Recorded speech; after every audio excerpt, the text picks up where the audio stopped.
नमस्कार। तो हमारे जो प्रेम दिवस के फैक्ट चेकर हैं मोहम्मद जुबैर, वो बाहर निकल चुके हैं, उनको बेल मिल चुका है। सुप्रीम कोर्ट ने उनको बेल दे दिया है।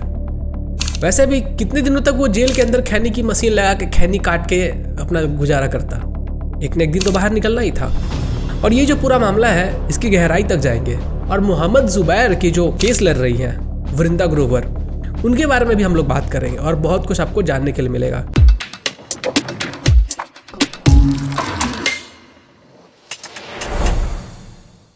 तो हमारे जो प्रेम दिवस के फैक्ट चेकर है, फाइनली उनको बेल मिल चुका है। बहुत सारे एफआईआर के बाद सुप्रीम कोर्ट ऑफ इंडिया ने कहा कि बहुत सारी खातिरदारी ऑलरेडी जुबैर की हो चुकी है और इसे फ्री कर देना चाहिए, बेल मिल जाना चाहिए।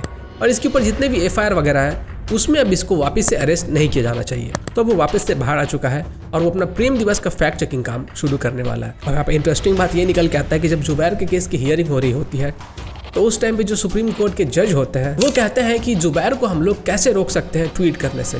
ट्वीट के बुनियाद पे उसे अरेस्ट किया गया, उसके ऊपर एफआईआर वगैरह हुए हैं। तो हम लोग एक जर्नलिस्ट को कैसे रोक सकते हैं कि वो ट्वीट ना करे, कुछ लिखे ना। बट जज साहब, ये जो जुबैर है वो तो खुद कहता है कि मैं एक जर्नलिस्ट नहीं हूँ, और उसने एक बार नहीं कई बार कहा है। आप कह रहे हो कि जुबैर जर्नलिस्ट है और जुबैर कह रहा है कि मैं जर्नलिस्ट नहीं हूँ। ये तो मुझे इस सीन की याद दिला रहा है। तू है, तेरे को पता नहीं है लेकिन तू है। अब लोगों को मैं बताना चाहूंगा कि हमारे सुप्रीम कोर्ट के पास बहुत सारे केसेस पेंडिंग है, बहुत सारे, मतलब बहुत सारे।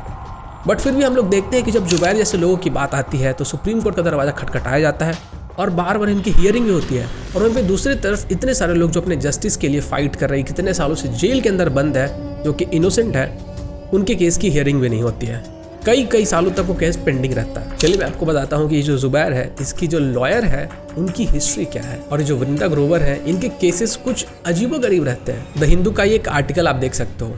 इस आर्टिकल को जब खंगाला जाता है, इसके नीचे जाया जाता है, तब पता चलता है कि याकूब मेमन के लिए वृंदा ग्रोवर ने मर्सी फाइल की थी। याकूब मेमन कौन है उसके बारे में भी मैं आपको बता देता हूँ। 1993 में जो बॉम्बिंग्स हुई थी बॉम्बे के अंदर, उसमें याकूब मेमन का ही हाथ था और इसके लिए इसे गिल्टी भी पाया गया था और इसी कारण से इसे फांसी दी गई थी।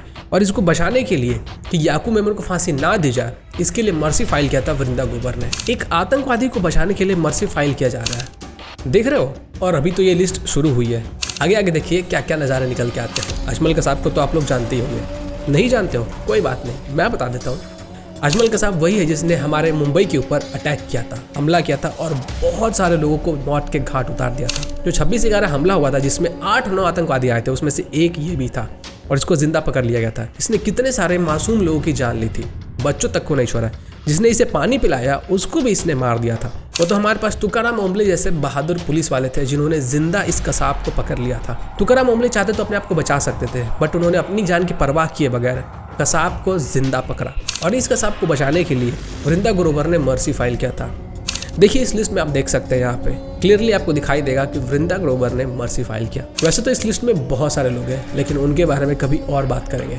फिलहाल फोकस करते हैं वृंदा ग्रोवर के ऊपर। 2004 में एक इनकाउंटर हुआ था जिसमें बहुत सारे आतंकवादियों को मारा गया था और उसमें एक आतंकवादी थी इशरत जहां, जो कि लश्कर-ए-तैयबा एक आतंकवादी संगठन की मेंबर थी और इसके केस को लड़ रही थी, उसको डिफेंड कर रही थी हमारी वृंदा ग्रोवर। अगर आपको नहीं पता तो मैं आपको बता दूं कि हमारे भारत देश के अंदर जितने भी आतंकवादी हमले होते हैं उसमें कहीं ना कहीं डायरेक्टली या फिर इनडायरेक्टली इसी ग्रुप का हाथ होता है, लश्कर-ए-तैयबा। मतलब इतने सारे लोगों को जो मारा जाता है उसके पीछे जो लोग जिम्मेदार होते हैं उनको डिफेंड करने आती है वृंदा ग्रोवर। अगर हमारे देश में ऐसे लोग हैं, ऐसे लॉयर्स हैं, तो फिर मैं पाकिस्तान और चाइना की क्या ही ज़रूरत है। अफजल गुरु का नाम आपने ज़रूर सुना होगा, नहीं सुना है? अफजल गुरु का भी नाम नहीं सुना है? अफजल गुरु वही है जिसने हमारे देश के अंदर पार्लियामेंट्री अटैक करवाए थे। हमारे पार्लियामेंट के ऊपर जो हमला हुआ था जिसमें कई सारे जो हमारे पुलिस वाले थे जो कि जिनको कि अपना बलिदान देना पड़ा था, उसी हमले की मैं बात कर रहा हूँ। कितने सारे लोग मारे गए थे और उस हमले को करवाने वाला कोई और नहीं, ये अफजल गुरु ही था। और इस अफजल गुरु को भी बचाना चाहती थी हमारे ये वृंदा ग्रोवर। अगर इतने सारे आतंकवादी जिनको ये बचाना चाहती थी, अगर वो बच जाते तो भी हमारे देश के अंदर क्या हालात होते आप सोच सकते हैं। तो हमारे देश के अंदर न जाने कितने और ब्लास्ट हो चुके होते, न जाने कितने लोग और मर चुके होते, न जाने कितने इनोसेंट लोगों की जान जा चुकी होती। और यही मोहतरमा केस लड़ रही है मोहम्मद जुबैर का। आगे मुझे कुछ बोलने की ज़रूरत नहीं है, बाकी आप लोग खुद समझदार हो। खैर, आप लोग वृंदा ग्रोवर के लिए 2 शब्द कमेंट बॉक्स में ज़रूर लिखिएगा।